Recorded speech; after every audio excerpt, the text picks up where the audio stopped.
Oh, man. Don't you just love that gaming journalism is collapsing before our eyes? It is music to my ears because we known for a very, very, very, very, very, very long time that all these gaming journalists were biased, they were hypocritical, and they were spreading a narrative and their own beliefs down people's throats. If you've taken a look at IGN's recent reviews over the past couple of years, you can tell that they're basically biased, saying shit like, for an example, SpongeBob Rehydrated. What did they say about it? Oh, it's repetitive, the gameplay's boring. You notice when they review a Call of Duty game, though, they give it a 9. And we know for a fact that franchise has been repetitive and boring since they moved away from the World War scene. Because in my opinion, when they were on the World War gameplay style, it was fantastic. Look at Call of Duty Classic, Call of Duty 2, Call of Duty 3, even Call of Duty 4 Modern Warfare. They all had fantastic gameplay.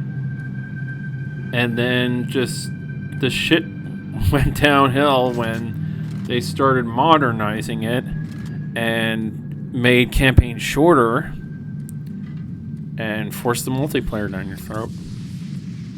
And then we had to deal with hackers and cheaters. That didn't help the situation.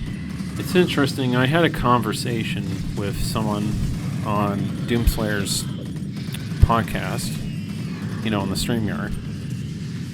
And according to this person, they're all Call of Duty fanboys. And I can see why he says that. Because every single time any Call of Duty comes out now, they give it a 9. Anything else?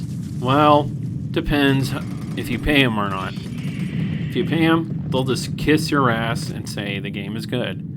If you don't pay them, well, their potential bias will come out and show. If you're wondering about Metacritic, it's the same spiel. It's biased.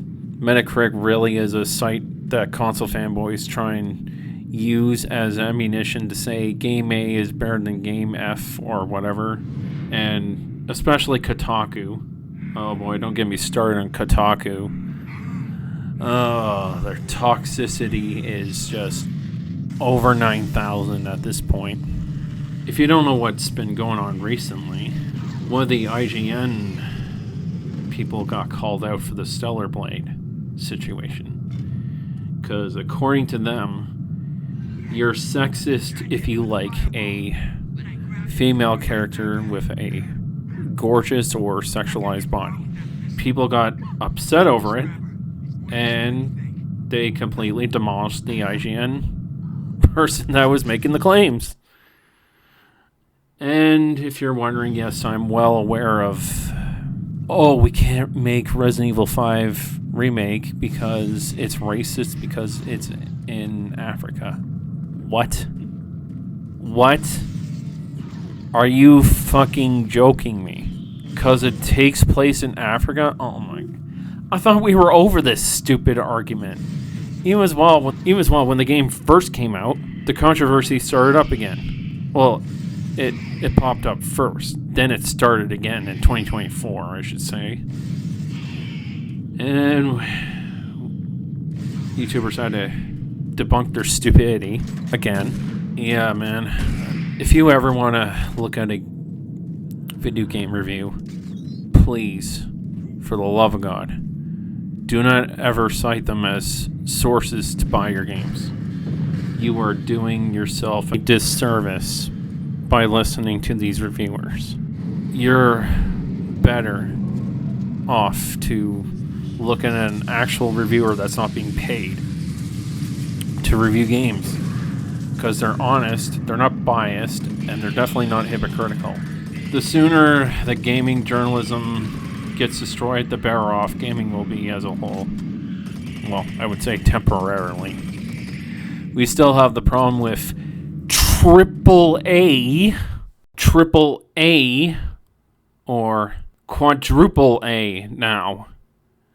You thought triple A was bad. Now we have quadruple A. Fucking stupid. That's another can of worms for another time. I will say this, though. Look at this budget. All right, these three games. 483 million, 300 million, 249 million.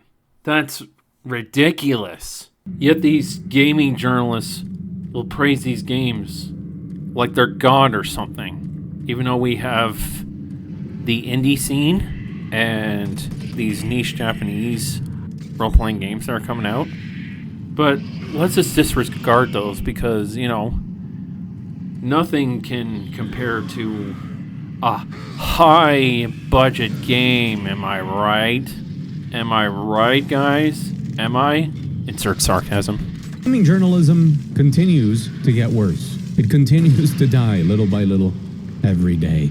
And there's a lot to talk about. But the latest thing that has happened is IGN France's article on Stellar Blade, where they dismiss Eve as a protagonist, calling her a sexualized doll, and that she was made by someone who has never seen a woman.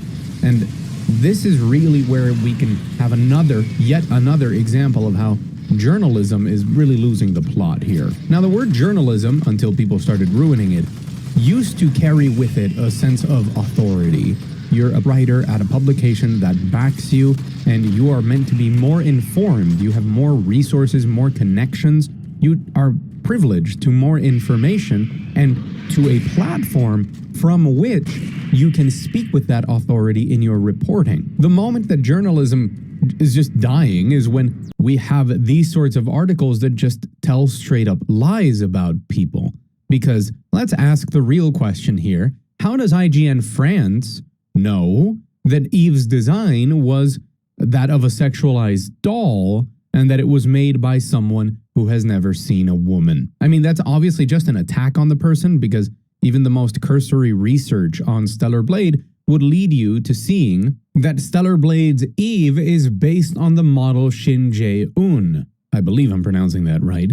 And she was scanned in order to create Eve. You would also have found out that the CEO, Hyung Tae Kim, is married to his wife, Ji Yoon Chai, which is an artist and has made fantastic art pieces like these. And while I assume that the writer of this article knew those facts, they still chose to phrase this way and to also rewrite history by, in the original article, citing that other examples of sexualized women like Bayonetta and 2B are good versions of sexualized women that everybody loves because Bayonetta is very empowered, and 2B has all of these deep philosophical ramifications that also are beloved by cosplayers, but Eve is different when that's not true at all. And as a journalist, you should know and accurately report on the fact that Bayonetta has been heavily criticized, especially at the start, and that 2B was also heavily criticized, especially at the start, and that their respective creators have been called all sorts of things for the design of those. It's just that now that the general sentiment towards them is that very positive and that they're great characters, now we can't say that people dislike them or say that we dislike them. So we're just going to say that Eve is a completely different story.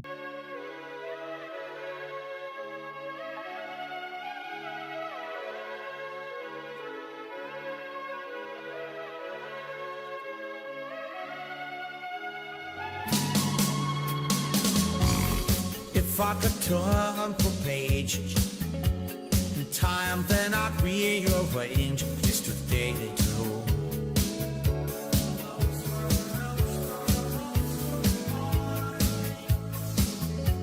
But I couldn't find a way, so I'll settle for one day to lead in you.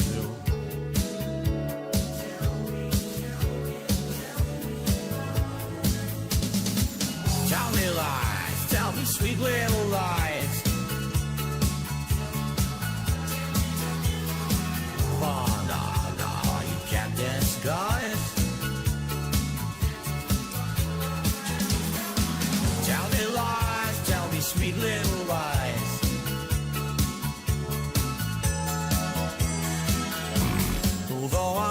making plans. I hope that you understand there's a reason why.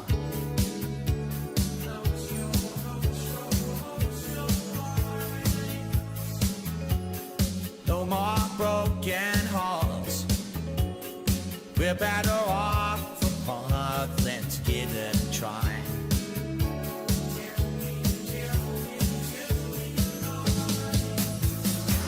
Tell me lies, tell me sweet little lies. I never said that. That's them making stuff up. I never said any of that. Oh no, you can't disguise. That's them literally lying to create drama. You know, it's messed up stuff. Tell me lies, tell me sweet little lies. I just want to know one thing. Playing, ready? Why the fuck you lying? Why you always lying? Oh my God. Stop fucking lying. Always lying to me. You lying so much. You making it hard for me. Yeah. If I could tell the page in time, then I'd rearrange just a day next door.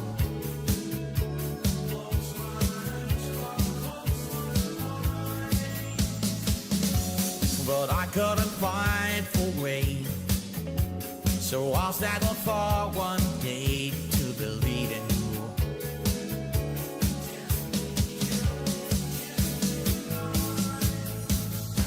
Tell me lies, tell me sweet little lies. Why the fuck you lying? Why you always lying? Oh no, you get disguised. And of course, right now there's people are in the stream chat lying. Tell me lies, tell me sweet little lies.